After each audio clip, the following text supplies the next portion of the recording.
خبروں کے سلسلے کو آگے بڑھاتے ہوئے اب رخ کریں گے سیالکوٹ کا ڈسٹرکٹ ایمرجنسی آفیسر انجینئر نوید اقبال نے کہا کہ ریسکیو 11 مئی نے ضلع بھر میں نکالے جانے والے اہم اور بڑے جلوسوں میں میڈیکل کوریج مہیا کی۔ مزید اس پر رپورٹ کریں گے ہمارے نمائندہ علی عمران۔ آج ہی بالکل 1 محرم سے 10 محرم تک ریسکیو 1122 نے ضلع بھر کے 4 تحصیلوں میں ہونے والی مجالس اور جلوسوں کو میڈیکل کوریج مہیا کی۔ خصوصاً 10 محرم یوم عاشورہ کے دن اہم جلوس اور امام بارگاہوں میں ریسکیورز اور ریسکیو محافظین نے ریجنل ایمرجنسی آفیسر سید کمال عابد اور ڈسٹرکٹ ایمرجنسی آفیسر انجینئر نوید اقبال کی زیر قیادت ڈیوٹیز سر انجام دی۔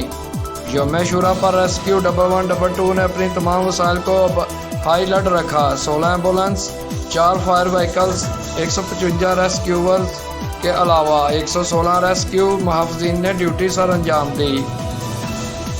ریسکیو 1122 نے ضلع بھر میں نکالے گئے جلوسوں میں زنجیر زنی کرنے والے 1095 عزاداروں کو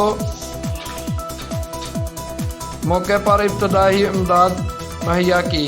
13 کو ابتدائی طبی امداد کے بعد اسپتال منتقل کیا۔ تحصیل سیالکوٹ کا بڑا جلوس چوک شہیدہ میں جمع ہوتا ہے، جہاں عزادار زنجیر زنی اور ماتم کرتے ہیں۔ کسی بھی ہنگامی صورتحال سے نمٹنے کے لیے عزاداروں کو ابتدائی طبی امداد کے لیے ریسکیو نے 14 چوک شہیدہ میں ابتدائی طبی امداد پوسٹ قائم کی، جس میں 13 خواتین رضاکاروں نے ڈیوٹی سر انجام دی۔ کیمرہ مین ٹیم کے ساتھ علی عمران، سٹی 5 نیوز، سیالکوٹ۔